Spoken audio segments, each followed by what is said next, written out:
Kepulauan Riau, Provinsi Kepulauan Riau. Adapun proposal penelitian ini dibagi menjadi 3 bab. Yang pertama adalah bab 1 pendahuluan, kemudian bab 2 penjauhan pustaka, dan bab 3 metode penelitian.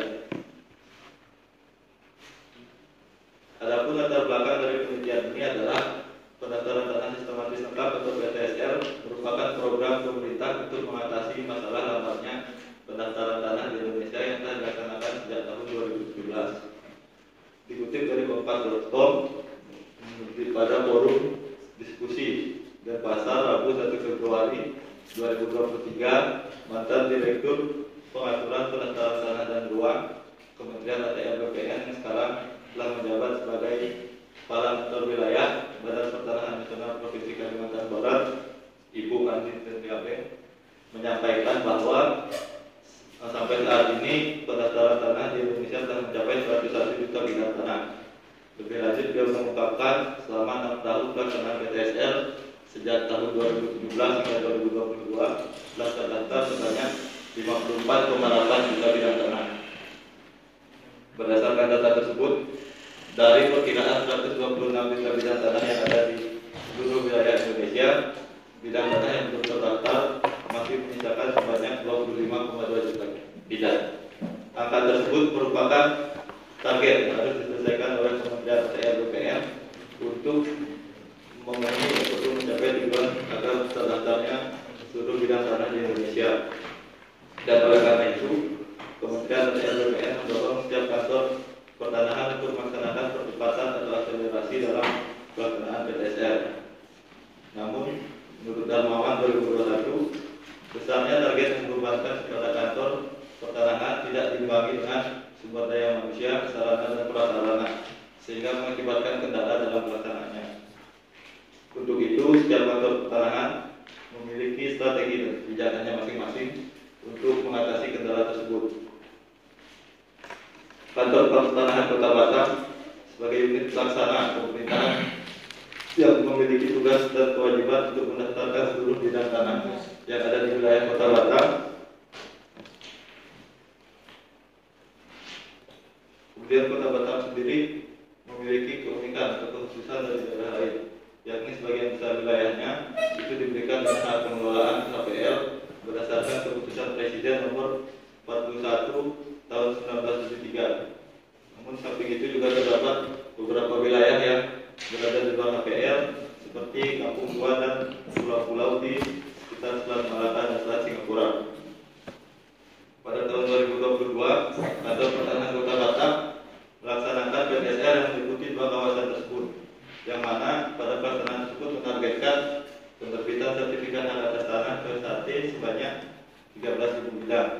Berdasarkan hal tersebut, peneliti tertarik untuk melakukan penelitian terkait strategi percepatan pelaksanaan PTSL di Kota Batam, Provinsi Kepulauan Riau.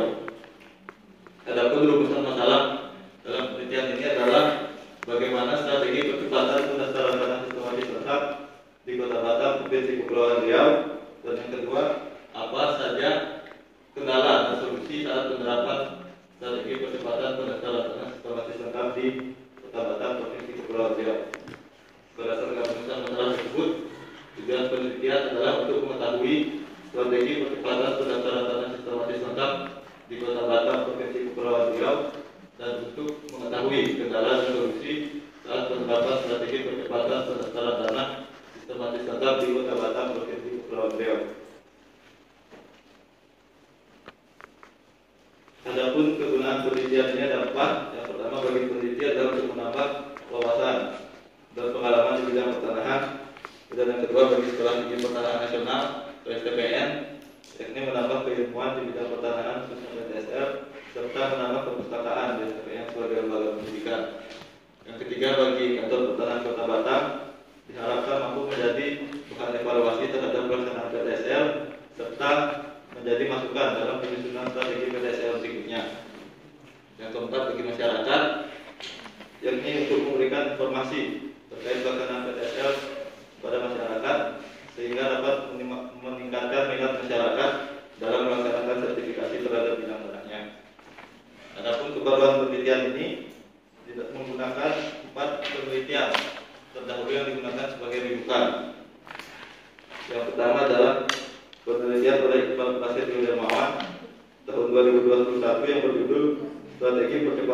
pengumpulan data fisik dalam rangka desa lengkap di Desa Lapang Jaya, Kecamatan Tambun Selatan, Kabupaten Bekasi. Yang kedua adalah penelitian oleh Ari Puji Puritasari tahun 2021 yang berjudul Strategi Penyelesaian Kebutuhan Lengkap di Kantor Pertanahan Kota Maju. Yang ketiga adalah penelitian oleh Herianto, Seri Jokom, dan Leonardo Sianempuk yang berjudul Strategi Peningkatan Pencapaian Pendaftaran Tanah Sistematis Lengkap berdasarkan pembagian klaster bidang tanah di Desa Tambelang, Kecamatan Mesaan, Kabupaten Minahasa Selatan.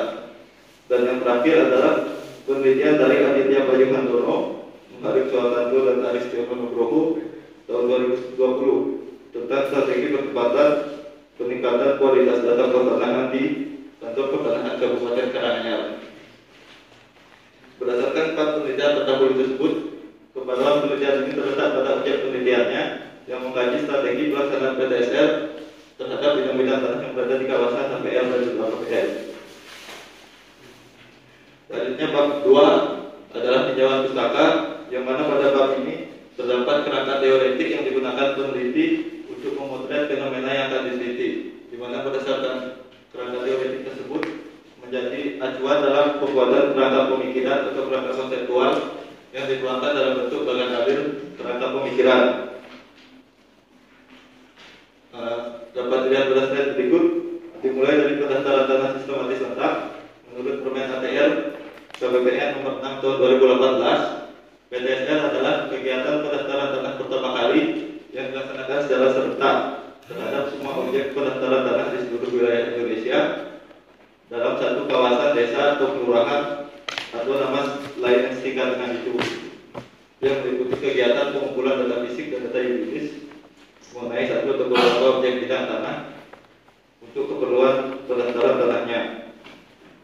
Kemudian sebagaimana dalam pasal 4 Permen tersebut juga menjelaskan objek pendaftaran tanah sistematis lengkap, yakni seluruh bidang tanah tanpa terkecuali yang ada di wilayah Republik Indonesia, baik yang belum memiliki hak atas tanah maupun yang sudah memiliki hak atas tanah atau bidang tanah hak untuk dalam rangka perbaikan kualitas data pertanahan. Dalam penelitian ini, objek PTSL yang dimaksud adalah bidang-bidang tanah yang berada di dalam kawasan hak pengelolaan dan bidang-bidang tanah yang berada di luar kawasan hak pengelolaan, atau peneliti mengistilahkannya dengan kawasan hak pengelolaan. Kawasan hak pengelolaan sendiri menurut PP 18 tahun 2021 adalah hak menguasai dari negara yang sebagian haknya dilimpahkan kepada pemegang HPL. Untuk Kota Batam, HPL hak pengelolaan diberikan kepada suatu badan yang disebut dengan Otorita Batam, atau sekarang adalah Badan Pengusahaan Kawasan Perdagangan Bebas dan Pelabuhan Bebas Batam, singkat BP Batam, yang diberikan HPL berdasarkan keputusan Presiden nomor 41 tahun 1973, yang mana perpres tersebut menyatakan seluruh area Pulau Batam diberikan dengan hak pengelolaan. Dan saat ini diketahui hak pengelolaan di Pulau Batam itu di Kota Batam meliputi Pulau Batam, Pulau Rempang, dan Pulau Galang. Selanjutnya adalah kawasan non hak pengelolaan. Dalam hal ini di Kota Batam ada 2, yakni Kampung Tua dan pulau-pulau kecil di sekitar Selat Malaka dan Selat Singapura. Arianto, Nugroho, dan Mahyono 2015 menyatakan bahwa Kampung Tua telah eksis jauh sebelum ditetapkannya Otorita Batam. Dan berdasarkan keputusan dari pemerintah Kota Batam dengan nomor KPTS titik 105 garis miring HR garis miring 3 Romawi garis miring 2004 menetapkan sebanyak 32 titik kampung tua di Kota Batam. Lalu untuk kawasan pulau-pulau kecil, menurut data BPS Kota Batam dalam angka, di Kota Batam terdapat 329 pulau, yang mana hanya sebagian kecil dari pulau tersebut yang berpenghuni. Nah, jadi pelaksanaan PTSL yang dilaksanakan di bawah kawasan tadi dilaksanakan dengan menggunakan strategi percepatan. Menurut Gusdan Coleman 2003, strategi adalah jalan untuk mencapai keinginan menggunakan tenaga dan pendekatan yang dapat diakumulasikan. Berdasarkan penerapan strategi tersebut, terdapat kendala serta solusi dalam penerapannya.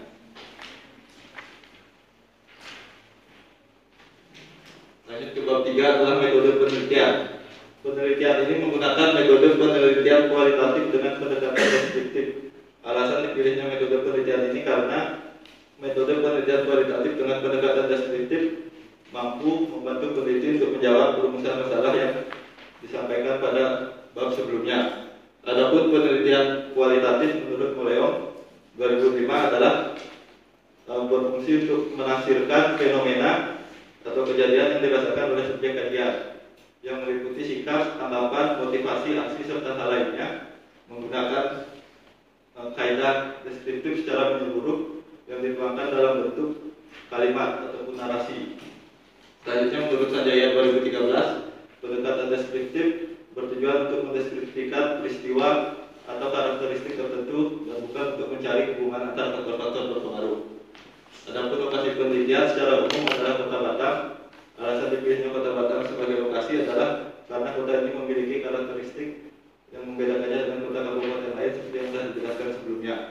Dan secara khusus, lokasinya penelitian adalah kantor pertanahan Kota Batam sebagai pelaksana dalam kegiatan BTSL serta desa atau kelurahan di lokasi pelaksanaan BTSL.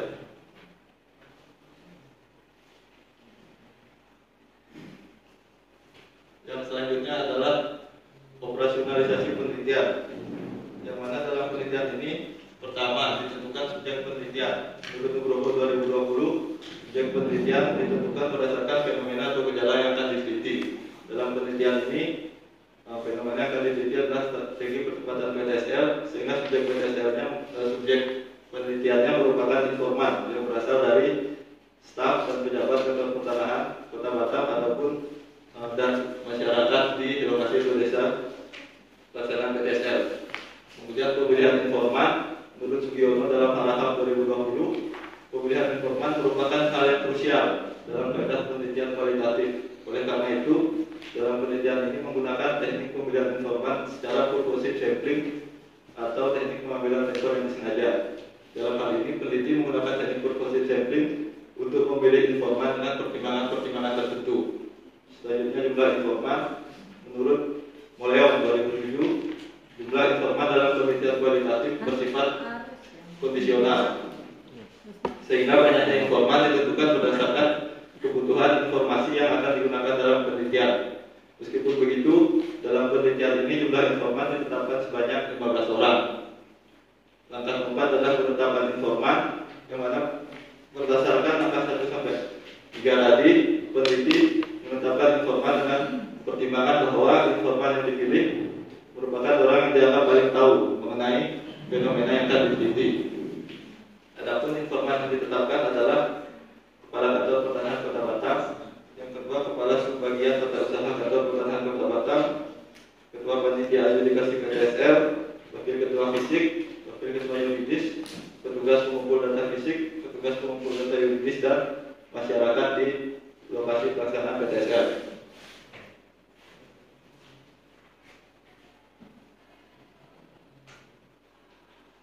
Selanjutnya adalah jenis dan sumber data. Dalam penelitian ini menggunakan 2 data, yakni data primer dan data sekunder. Data primer merupakan data hasil wawancara yang didapatkan dari informan yang telah disebutkan sebelumnya beserta hasil observasi terhadap karakteristik lingkungan. Kemudian yang kedua adalah data sekunder, yakni data-data yang diperoleh dari peraturan perundang-undangan, petunjuk teknis, jurnal atau publikasi terkait, dan data-data dari kantor pertanahan. Selanjutnya teknik pengambilan data ada 3. Yang pertama adalah wawancara. Menurut Moleong dalam Sidik dan Query 2019, wawancara adalah komunikasi dengan tujuan tertentu yang dilakukan oleh para pihak berkepentingan, yang mana terdapat pihak yang berperan sebagai pewawancara atau interviewer yang memberikan pertanyaan, dan terwawancara atau interviewee yang memberikan jawaban atas pertanyaan tersebut. Dalam penelitian ini digunakan wawancara dengan teknik terstruktur atau structured interview dengan bantuan instrumen penelitian berupa kuesioner terbuka dan alat perekam. Yang kedua adalah studi dokumen, yang mana menurut Sidik dan Query 2019, studi dokumen merupakan teknik pengumpulan data dengan hal-hal dan variabel berupa buku catatan, transkrip, lengger, dan lain-lain. Selanjutnya observasi. Menurut Matthews dan Ross dalam sidik dan PWD 2019, observasi merupakan teknik pengumpulan data dengan memanfaatkan indera manusia atau proses mengamati perilaku sosial di masyarakat dan melakukan pendokumentasian saat kejadian tersebut terjadi. Yang terakhir adalah teknik analisis data, mana dalam penelitian ini digunakan teknik analisis data kualitatif menurut Nugroho 2020. Adapun teknik analisis data tersebut ada 5 langkah. Yang pertama adalah analisis data, yakni peneliti menyusun data yang diperoleh dari hasil wawancara dalam suatu transkrip wawancara dan menandai data-data yang dianggap tidak relevan atau tidak dibutuhkan dalam penelitian. Yang kedua adalah reduksi dan abstraksi data, di mana data-data yang tidak dibutuhkan tersebut dihilangkan dan peneliti menyusun kembali data tersebut dalam suatu abstraksi data agar menjadi lebih sistematis. Selanjutnya adalah pembuatan satuan informasi terkecil, yang mana dalam hal ini peneliti membuat satuan informasi terkecil dengan membentuk pernyataan yang memiliki makna yang mudah dipahami, dapat berdiri sendiri. Selanjutnya adalah pengelompokan satuan informasi terkecil, yang mana berdasarkan satuan informasi terkecil yang diperoleh dari informan 1 sampai 15, peneliti mengelompokkan satuan-satuan tersebut dalam satu kategori yang sama, di mana dalam kategori tersebut sehingga diperoleh jawaban yang bervariasi dalam satu kategori. Yang terakhir adalah pembuatan pernyataan proposisional, yakni peneliti berdasarkan kategori tersebut menarik kesimpulan dan membuat pernyataan proposisional, yang mana pernyataan proposisional ini merupakan jawaban atas pertanyaan penelitian atau research question. Sebagai jawaban atas research question, maka pernyataan ini disusun secara argumentatif, logis, dan faktual.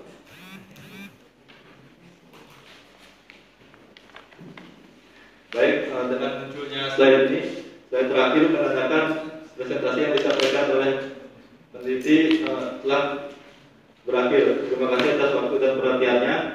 Tidak lupa peneliti mengingatkan bahwa peneliti hanya manusia biasa yang jauh dari kesempurnaan. Begitu pula dengan proposal yang peneliti buat juga tidak luput dari kesalahan dan masih jauh dari kata sempurna. Oleh karena itu mohon saran, masukan, serta kritik yang sifatnya membangun bagi kebaikan proposal penelitian peneliti. Akhir kata, Assalamualaikum warahmatullahi wabarakatuh. Salam sejahtera bagi kita semua. Demikian pemaparan proposal penelitian dari Saudara Laba. Sesi selanjutnya itu sesi kedua. Dipersilahkan kepada rekan-rekan yang ingin bertanya atau memberikan masukan. Pertanyaan dibatasi 3 orang, kemudian akhir waktu dan tempat dipersilahkan.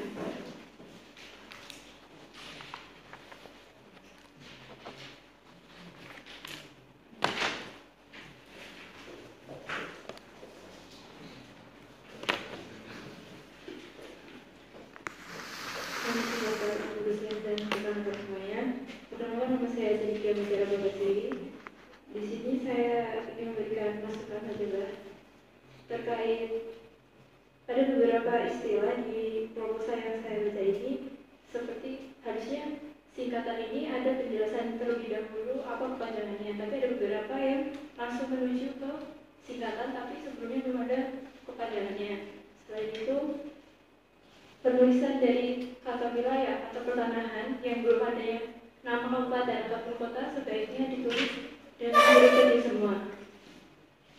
Selain itu, ada kan proposal itu fungsinya kan ada penentuan. Nah, untuk dari tabelnya itu kalau saya lihat melebihi dari fungsi yang ditentukan.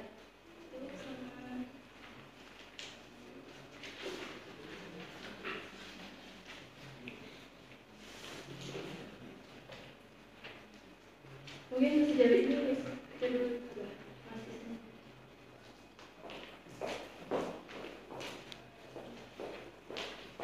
selanjutnya pertanyaan atau beri masukan yang kedua dipersilakan.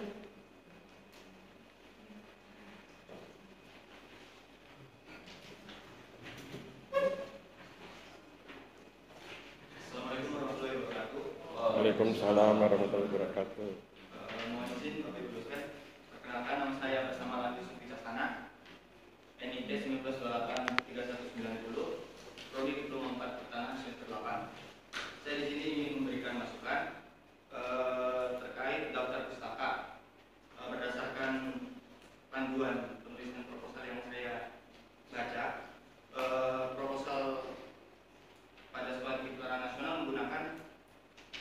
tulisan Dr. Pustaka Harvard Style. Yang saya baca pada gambar tersebut, Harvard Style tidak mengenal titik. Mungkin nanti peneliti bisa membaca lagi panduan penulisan proposal pada pelatihan nasional. Terima kasih. Selanjutnya,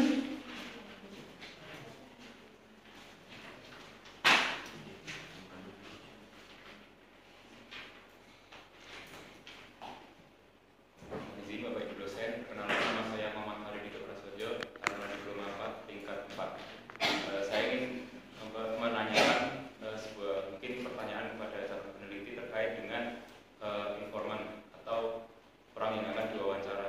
Itu kenapa tidak dari termasuk juga dari Kanwil BPN-nya? Kenapa cuma diberikan? Karena kan wewenang Kanwil BPN itu dalam hal pembinaan dan pengawasan dari program-program yang dilaksanakan oleh Kanwil.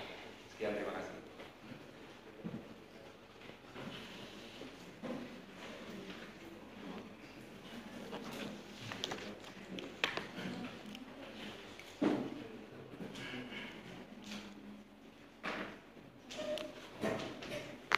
Baik, sebelumnya terima kasih atas saran, masukan, dan pertanyaannya. Dosen dan Ucup, terima kasih saran dan masukannya. Kemudian untuk pertanyaannya, kenapa informannya juga tidak memilih informan dari Kanwil, hanya Kantar. Tapi sebelum saya menjawab, saya ingin disclaimer dulu. Sini saya memberikan jawaban bukan untuk memberikan kepuasan apalagi harapan. Jadi mohon maaf apabila jawabannya kurang memuaskan. Kenapa dipilih informan hanya kantor pertanahan? Karena sejauh ini menurut peneliti data-data yang diperlukan dalam penelitian ini cukup hanya dengan informan dari kantor pertanahan saja, tidak perlu sampai ke kantor wilayah. Oleh karena itu peneliti tidak memasukkan staf atau pejabat dari kantor wilayah sebagai informan dalam penelitian kali ini. Terima kasih. baik, demikianlah sesi tanya jawab. Kemudian kami persilakan kepada Bapak Dr. Eko Suharto selaku pembahas untuk memberikan saran dan tanggapan atas pembukaan proposal saudara Tabah.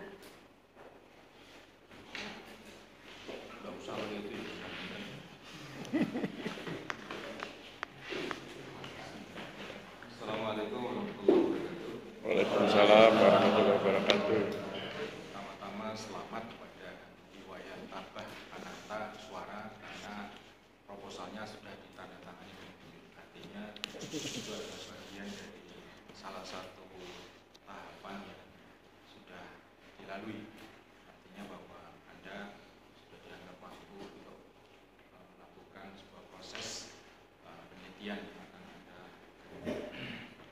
yang saya hormati Bu Fiskia dan Pak Tristiono sebagai pemimpin 1 dan 2, Pak Aris 1, Fiskia. Saya akan mulai dari latar belakang. Jadi sebenarnya saya ingin berbicara tentang cara berpikir, tetapi di latar belakang. Anda menyebutkan bahwa Kota Batam itu punya keunikan karena di sana itu ada 2 hal yang mungkin agak berbeda di kota-kota yang lain. Yang pertama adalah ada tanah milik, kemudian adalah tanah-tanah yang bidang-bidang tanah di atas HPL, HPL Batam. Namun di latar belakang saya baca Anda tidak pernah menyampaikan bahwa ada sebuah proses yang sangat krusial di Kota Batam, yaitu terkait dengan alokasi lahan KSB. Tidak pernah dibahas, padahal itu adalah merupakan salah satu keunikan dibanding di kota-kota yang lain. Kenapa saya mengatakan itu keunikan? Karena itu akan berpengaruh nanti di kerangka berpikir Anda. Saya kalau Batam, Anda nggak bisa berkelit karena saya sudah memahami waktu saya di sana, sehingga saya tahu persis Kota Batam. Sehingga kalau Anda menulis mesti ada yang kelewat. Saya ingin mengingatkan bahwa keunikan tersebut bukan hanya di hanya lokasi PT bagaimana proses pendaftaran tanahnya. Nah, itu yang harusnya menjadi perhatian. Kenapa Anda mengambil Kota Batam? Jadi kalau saya lihat di kebaruan penelitian, Anda tidak pernah menyebutkan di tempat mana itu apa, cuman ini, tapi apa kendala solusi itu nggak pernah. Sehingga apakah nanti sama atau tidak itu dikebarukan. Nah, kemudian kita lari ke kerangka. Jadi kalau kerangka berpikirmu itu harusnya kerangka namanya saja kerangka berpikir. Karena ini terkait dengan pendaftaran tanah, tentu berbicaranya harusnya di kerangka berpikir itu adalah pendaftaran tanah di Kota Batam. Itu harusnya begitu. Sehingga tidak langsung PTSL. Ya, kemudian pendaftaran tanah di Kota Batam itu seperti apa? Nah, itu Anda gambarkan di kerangka berpikir. Karena setahu saya itu ada dua. Yang pertama di tanah milik seperti biasa. Kemudian ada yang di tanah HPL, dia harus pakai UET, gitu, uang tahunan itu yang harus menyetor ke BP Batam. Itu baru prosesnya bisa berjalan. Hanya saja itu adalah kasus rutin. Nah, sebenarnya Anda tidak jeli membaca di proposal Anda. Kenapa tidak jeli? Karena sebenarnya proses atau strategi percepatan PTSL Batam itu sebenarnya sudah dijawab kalau Anda itu membaca proposalnya dari Fakih juga. Apa? Dengan UET terutang yang harusnya itu dilalui, tetapi karena ada UET terutang di sertifikat cukup ada ditulis terutang, sehingga jalur yang seharusnya dilalui itu bagian dari strategi dilaksanakan PTSL sebagaimana yang lain. Itu strategi. Tapi kalau cuman bagaimana cara melaksanakan, nah itu sudah ada juknisnya sama se-Indonesia. Kemarin saya penelitian di Cilacap, kemudian saya punya data dari Kalimantan, Pontianak, kemudian Jepara, Brebes, itu saya punya datanya semua sama strateginya. Mereka tidak membuat sebuah strategi yang keluar dari juknis. Itu hampir sama. Sehingga kalau Anda melihat cuma strategi yang berdasarkan juknis, pasti sama hasilnya. Karena kantor pertanahan akan melakukan seperti itu untuk melengkapi datanya, karena targetnya adalah desa atau kelurahan. Pasti sama itu, nggak ada sesuatu hal yang baru. Bahkan kalau Anda melihat di kerangka berpikir dari penelitian saya itu jelas yang peningkatan data mana itu sudah ada semua. Jadi yang menarik sebenarnya itu tadi strateginya kalau di Batam ada potong kompas dengan memberikan UET terutang. Sebenarnya jauh itu sebenarnya strateginya itu kecepatan. Kalau nggak ada itu lama itu. Nah, itu makanya nanti di kerangka berpikirnya agak dirubah. Bagaimana proses pendaftaran tanah di Kota Batam yang di HPL. Kan ada dua itu. Gitu, harus dibedakan tuh yang di HPL dengan tanah milik. Jangan di kerangka berpikir itu cuma kayak gini aja. Ini kan prosesnya ada. Karena Anda berbicara tentang pendaftaran tanah, harus ada tahu proses-proses yang harus Anda lalui. Nah, kemudian metode penelitian, mohon maaf nih Pak Aris, kita sama-sama dosen metodologi. Kira-kira kualitatif deskriptif sama deskriptif kualitatif sama nggak? Nah, itu yang saya tanya. Silakan. Iya, sama.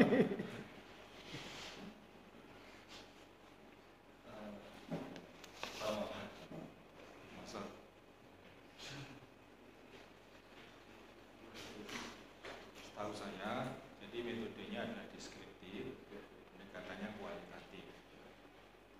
Kenapa demikian? Anda mendeskripsikan dengan kualitatif. Nanti ada deskriptif kuantitatif. Jadi kalau deskriptif kuantitatif itu dia hanya menjelaskan ya berupa grafik, kemudian diagram batang, kemudian tabel angka itu diwujudkan dalam bentuk itu, namanya deskriptif kuantitatif. Tapi kalau kuantitatif nanti Pak Aris itu pakarnya. Jadi dia lebih dengan mengungkapkan deskripsi itu dengan yang benar. Nah, kemudian saya juga lihat Anda itu ada sampel 15 orang, padahal ini kan kualitatif. Dasarnya apa? Informasi Pak, Lah ya Pak, 15 orang. Karena saya pendidik pemula Pak, jadi Soalnya gitu. Nggak, dasar Anda mengambil 15 itu apa? Setahu saya kalau kualitatif itu, ya nanti Pak Aris biar menjelaskan. Jadi, kalau dia sudah mendapatkan data yang sama dari beberapa orang, ya sudah, ya itulah jawabnya, tidak harus 15. Nanti biar kembali terkait dengan itu. Sehingga penelitian Anda itu terstruktur dengan baik, kemudian bisa, karena ini merupakan karya Anda terakhir di STN, harapannya Anda pada saat nanti misal S2, S3 itu nggak malu baca skripsi Anda, kok skripsi saya ini merupakan karya Anda yang terakhir. Itu yang mungkin perlu saya sampaikan. Saya tidak akan terlalu rasanya Pak Aris agak keras-keras enggak lah, ini puasa dingin-dingin. Jadi itu mungkin yang perlu Anda perhatikan dengan baik, kerangka berpikirnya harus diperbaiki sehingga Anda tahu bahwa posisi saya penelitian itu di mana di kerangka pikir dari sebuah proses pendaftaran tanah. Karena Anda berbicara tentang pendaftaran tanah di kota, itu yang perlu diperbaiki, kemudian diulangi di latar belakang harus dijelaskan keunikan di Batam itu, terutama yang ada di tanah HPL. Bagaimana proses pendaftaran tanahnya? Berbeda kan dengan yang ada di tanah milik, kampung tua dan sebagainya, itu yang ada di sana. Itu yang perlu diperhatikan. Kemudian pembaruan juga demikian. Jadi di hasil penelitian yang lalu itu disebutkan sebenarnya misalnya ini kendala dan solusi di pengumpulan fisik. Apa sebenarnya kendalanya? Bukan hanya kendala di pengumpulan, di dalamnya kendalanya di pengumpulan fisik apa? Misalnya orangnya tidak mau menunjukkan batas. Itu contohnya itu loh, maksud saya lebih spesifik, bukan hanya ini. Kalau kayak gini ini kan ada di PTSL, pengumpulan data fisik GIS. Tapi sebenarnya apa kendalanya di situ? Misalnya gitu. Jadi harus ada jelas bahwa di dalam mencapai penelitian ini tentu ada hal-hal yang harus Anda perhatikan, karena ini judulnya adalah strategi percepatan. Setahu saya yang di Batam ya itu tadi adanya UIT. Nah ini harusnya harus Anda dalami bentuknya seperti apa dan sebagainya. Kemudian siapa saja yang boleh utang dan sebagainya. Dari situlah sebenarnya strategi percepatan itu Anda akan tuliskan. Karena ini memang satu ya, artinya apa, sarjana apa gitu. Anda juga harus bisa sudah menuliskan secara sistematis. Mungkin itu. Terima kasih sampaikan.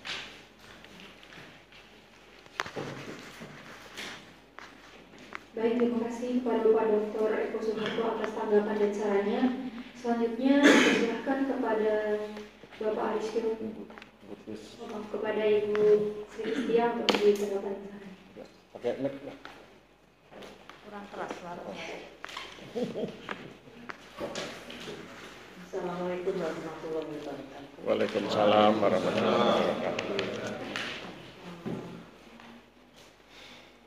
Pada Pak Pembas, Pak Dr. Eko dan sekaligus pemeriksa Pak Aris, terima kasih atas persediaannya untuk kesempatan ini. Saudara siapa Tabah, Wayan Tabah ya, saudara beruntung mendapatkan pembahas ya di seminar ini Pak Eko, karena beliau sudah menguasai baik Medan ya maupun sekaligus beruntung mendapatkan Pak Aris, Pak Eko, karena beliau berdua adalah dosen metodologi penelitian. Tapi tentunya dalam penulisan ini ya tidak ada, tadi sudah dikatakan tidak ada manusia sempurna. Memang pasti banyak kekurangan-kekurangan. Nanti diteliti dosen saya setelah ada lagi kekurangannya ya. Tapi yang jelas saya sudah membaca tulisan proposal ini ya, terutama di saudara meneliti tentang kampung tua juga ya, yang non HPL dan HPL, dua-duanya diteliti ya, nanti tolong kerangka pemikirannya dirubah, mau dirubah sesuai masukan Pak Eko ya. Saya juga sudah merubah, sudah memberikan masukan tentang kerangka pemikiranmu ya, nanti dilihat dirubah sesuai dengan. Dan kampung tua ini, karena kampung tua dan Kota Batam ini kan menjadi akar permasalahan dari penelitian saudara ya. Tapi di tim Jalan Pustaka tidak disinggung ya. Tadi Pak Eko juga menyebutkan keunikannya itu apa, kelainan keunikan berarti kan lain dari yang lain, tapi nggak kamu singgung sama sekali di tim Jalan Pustaka di sini saya ya. Di bab 2-nya. Nah, nanti supaya diperbaiki lagi. Dan kampung tua ini sekarang beberapa tahun lalu kan sudah ada landasan hukumnya dari Kementerian BPN yang ditetapkan sebagai tanah kampung tua ini. Di sini kan HPL dikatakan semuanya HPL dan non HPL. Nah, di sini kan yang non HPL itu ditetapkan sebagai tanah apa? Sini juga nggak menyebut kamu ya. Juga ditinjau data pusat kamu itu peraturan mana yang kamu gunakan untuk memotret tulisan ini variabel ya, nanti diteliti lagi di Jalan Pustaka juga.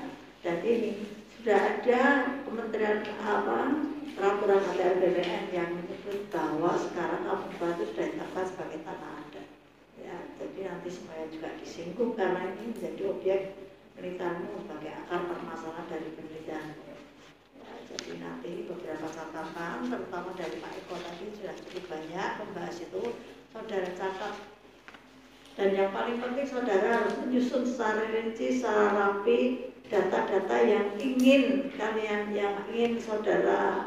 cari, yaitu disusun secara rapi ya, untuk pedoman Anda nanti di lapangan itu sudah punya pegangan. Oh ini ya, tentunya dari masukan-masukan tadi cukup banyak ya yang harus dilepas, bukan masalah ini kerangka pemikiran itu tapi mengenai pendaftaran tanah, bukan mengenai pendaftaran tanahnya apa tadi Pak Eko konfirmasi tadi Pak tadi yang kerangka pemikiran ya. Ini tolong nanti berubah semuanya ya, disesuaikan, kemudian disusun kembali data-data yang harus diperoleh di sana untuk pedoman kamu. Ini yang paling penting ya. Kalau masalah tulisannya penting juga, tapi ini kan sambil jalan bisa teliti.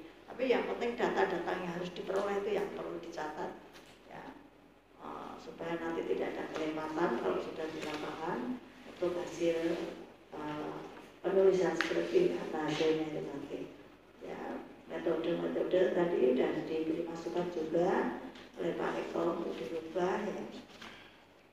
Nanti juga kadang-kadang mahasiswa itu iya nggak dicatat, lupa lagi nggak dirubah ya. Jadi saya kira itu yang perlu saya berikan masukan sambil jalan. Nanti tentunya harus bimbingan lagi ya. Sudah kalau perlu, kalau Pak Eko bersedia nanti bisa dengan Pak Eko. Itu ya Pak Eko mau Pak? Mau bimbing meskipun bukan pembimbing. Jadi nanti ya data pustakanya ya, kamu peraturan itu penting, itu sebagai landasan hukum, sebagai dasarnya ya. Kenapa sih ini nggak disebut sama sekali di data pustaka ya. Saya kira itu saja, nanti diperbaiki sambil jalan supaya tujuan utamanya bisa pulang kampung sambil penelitian itu. Hasilnya Batam juga? Enggak, Bali. Oh, hanya kemarin di sana dia 20 orang. Oke, itu saja Pak Aris. Terima kasih. Assalamualaikum warahmatullahi wabarakatuh. Waalaikumsalam. Langsung. Ya. Ya. Langsung ya. Oke. Assalamualaikum warahmatullahi wabarakatuh. Salam sejahtera buat kita semua yang saya hormati, Ibu Kristia, Pak Eko Soeharto, Mas Tabah, dan sahabat-sahabat mahasiswa sekalian termasuk moderator. Saya ingin ingatkan gambar di depan itu, poster itu. Berani, jujur, hebat gitu ya. Dan saya pikir kita semua calon peneliti harus begitu. Calon peneliti itu harus jujur. Jadi peneliti itu boleh salah, tapi nggak boleh bohong. Itu peneliti. Kalau politisi nggak boleh salah, boleh bohong. Ya, itu bedanya. Jadi ingat nasihat saya, Tidak boleh bohong, boleh salah. Kalau salah bisa diperbaiki, tapi kalau bohong kita bingung cara memperbaikinya. Itu pertama. Yang kedua, open mind. Berpikir terbuka. Berpikir terbuka itu siap menerima kritik, kemudian pilih kritik yang bisa dilaksanakan, dan kalau belum bisa dilaksanakan, tunda, nanti dilaksanakan ketika ada kesempatan. Ya. Nah, misalnya tadi dari mahasiswa tentang Harvard Style, saya pikir kalau memang Mas Tabah ingin menggunakan Harvard Style, silakan. Kalau kemudian Anda bilang, kok Pak Aris nggak seperti itu? Saya menggunakan cara-cara yang dilakukan oleh teman-teman di Asosiasi Sosiolog Amerika Serikat, jadi beda gayanya ya. Nanti buku-bukunya begitu. Kemudian tadi mahasiswa bertanya mengenai informan, dan tadi dipertegas juga oleh Pak Eko tentang informan. Misalnya jumlah informan, mengapa 15? Ketika Anda bilang karena saya peneliti pemula, salah itu. Nanti dibuka itu kuliahnya, tapi kesalahannya kan kita dulu kuliahnya online ya, jadi harap maklum. Dibuka lagi buku saya, jadi Anda main ke perpus, buka buku saya, judulnya itu kan metode penelitian kualitatif untuk riset agraria ya, jadi itu cocok buat riset agraria tapi dengan metode penelitian kualitatif. Mengapa 15? Tadi Pak Eko sudah ingatkan bahwa tradisi di kualitatif itu sebetulnya jumlah tidak ditentukan. Pak Suwarto sudah ingatkan itu. Jumlah tidak ditentukan kenapa? Karena beda antara populasi kuantitatif dengan populasi kualitatif. Saya dengan Pak Eko kan sama-sama dosen metodologi, tapi kami saling berseberangan. Kita beda-beda mazhab ya. Pak Eko itu kuantitatif, saya kualitatif. Dan itu kalau di diskusi ilmiah kami berantem itu berdua ya. Saya bilang lebih hebat kualitatif, Pak Eko bilang lebih hebat kuantitatif. Tadi makanya waktu mau seminar saya bilang, Pak Eko bikin suasana panas, tapi Pak Eko bilang, saya kan lagi puasa. Jadi dia nggak bersedia mengkritik dengan sangat panas gitu ya. Nah, maka kemudian alasannya seperti itu. Terus pertanyaannya, kenapa kemudian dicantumkan angka 15? Untuk ancer-ancer, untuk perkiraan. Bahwa nanti besar kemungkinan angkanya sekitar itu. Dari mana sumber angkanya? Dari orang-orang yang akan saya pilih. Misalnya kepala kantor 1 orang, staf sekian orang, dihitung-hitung kira-kira 15. Bisa lebih, bisa kurang. Tapi ingat konsepnya, wawancara dihentikan ketika seluruh informasi sudah diselesaikan. Sudah diperoleh dengan baik gitu ya. Itu tentang jumlah informan. Nah yang kedua tentang metode, ini juga selalu menjadi pertengkaran antara kuantitatif dengan kualitatif, dan itu menjadi ladang buat kita. Karena kalau kita bertengkar di seminar kan ada honornya ya. Jadi bagi orang-orang seperti saya dengan Pak Eko, bertengkar itu ada honornya. Nah, apa bedanya? Kualitatif deskriptif dengan deskriptif kualitatif. Para metodolog itu berbeda pendapat. Ada puluhan buku-buku metodologi yang menempatkan posisi kualitatif di tempat yang berbeda. Ada sebagian metodolog yang berpandangan bahwa kualitatif itu adalah metode penelitian. Karena sejak dari mulai judul sampai kesimpulan itu gayanya khas kualitatif. Ada juga sebaliknya metodolog seperti golongannya Pak Eko yang berpandangan bahwa kualitatif itu hanya pendekatan. Nah itu yang kemudian membedakan. Kalau Anda menggunakan istilah kualitatif deskriptif, berarti metodenya kualitatif, pendekatannya deskriptif. Kalau Anda menggunakan istilah deskriptif kualitatif, berarti metodenya deskriptif, pendekatannya kualitatif.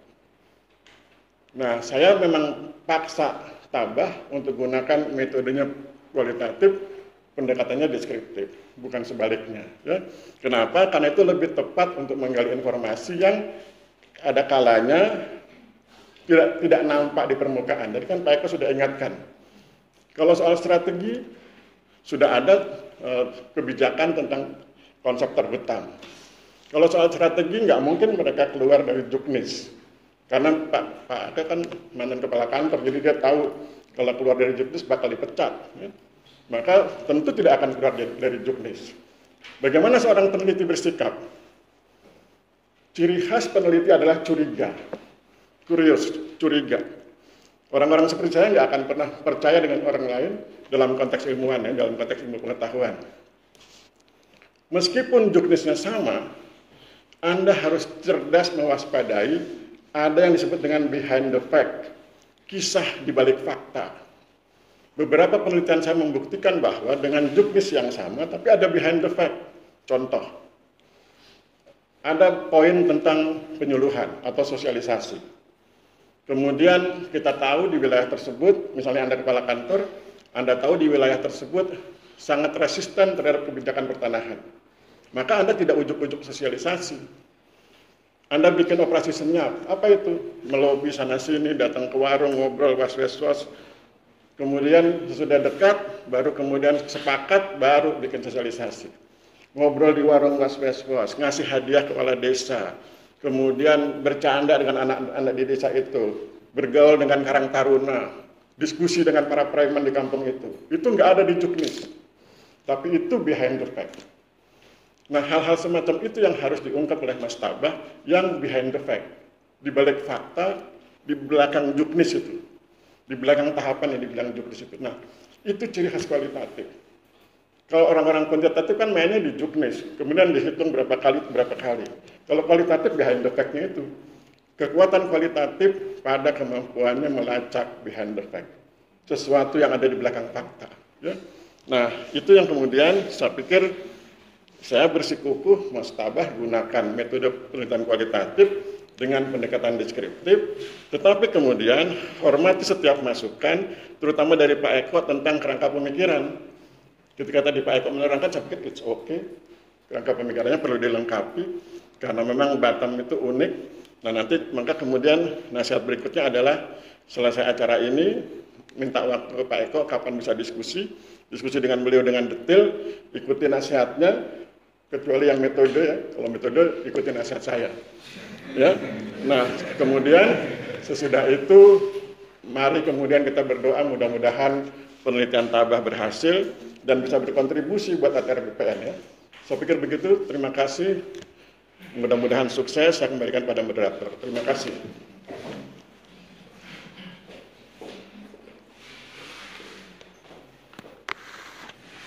Baik, terima kasih kepada Bapak Ibu Lebahas atas tanggapan dan sarannya. Kemudian kita pada penghujung acara, yaitu sesi terakhir, pembacaan berita acara kepada Bapak Ibu Bahas di sana. Pak Eko yang baca. Biar sah lulusnya. Kalau yang bacakan pembimbing kan masa pembimbing. Sakar. Ntar hitungnya.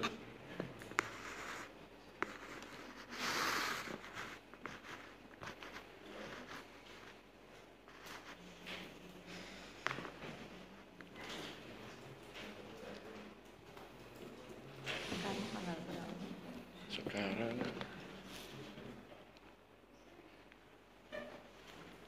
tanggal 14. Oh, dapat terus.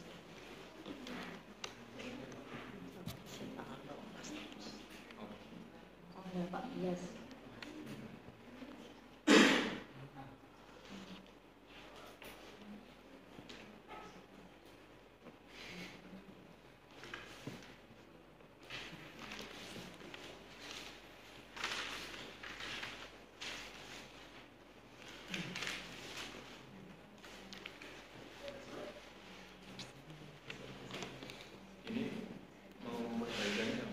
Seminggu Pak. Seminggu atau 2 minggu? Itu berarti dia harus masuk gitu. 2 minggu. Emang nggak pulang? Habis pasti ke Pak Eko dulu. Lebaran jangan bertamu ke Pak Eko ya. Berarti yang bertanya bertanggung jawab. 2 minggu ini berarti berapa? 28 ya? Oh.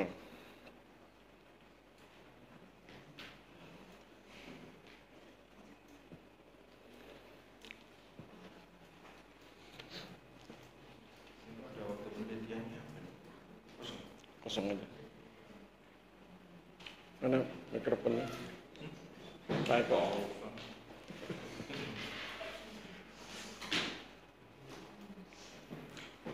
Baiklah, saya bacakan keputusan bersama terkait dengan sempro, bukan semprol. Berita acara seminar proposal penelitian Taruna Program 74 Pendanaan Suatu Tanah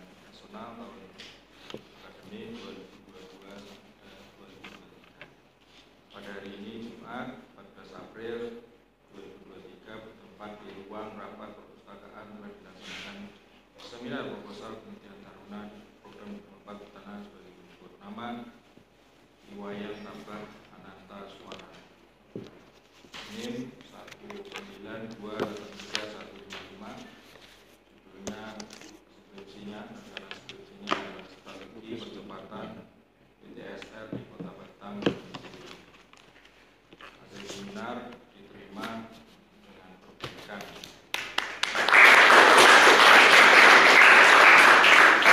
Kemudian waktu perbaikan 2 minggu, kalau seminggu masih libur dan belum ketemu dosennya.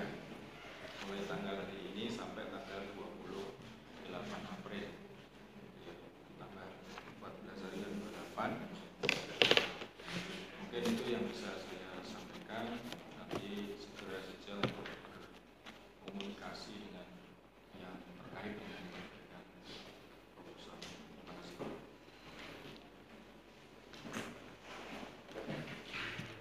Baik, demikian dengan berakhirnya pembacaan berita acara seminar proposal, maka berakhir pula seminar proposal ini. Jalan-jalan membeli pelepah, tidak lupa membeli makanan. Demikian presentasi tabah, jika ada salah mohon dimaafkan. Saya selaku moderator undur diri, mohon maaf apabila ada kekurangan dan kesalahannya. Wassalamualaikum warahmatullahi wabarakatuh. Waalaikumsalam.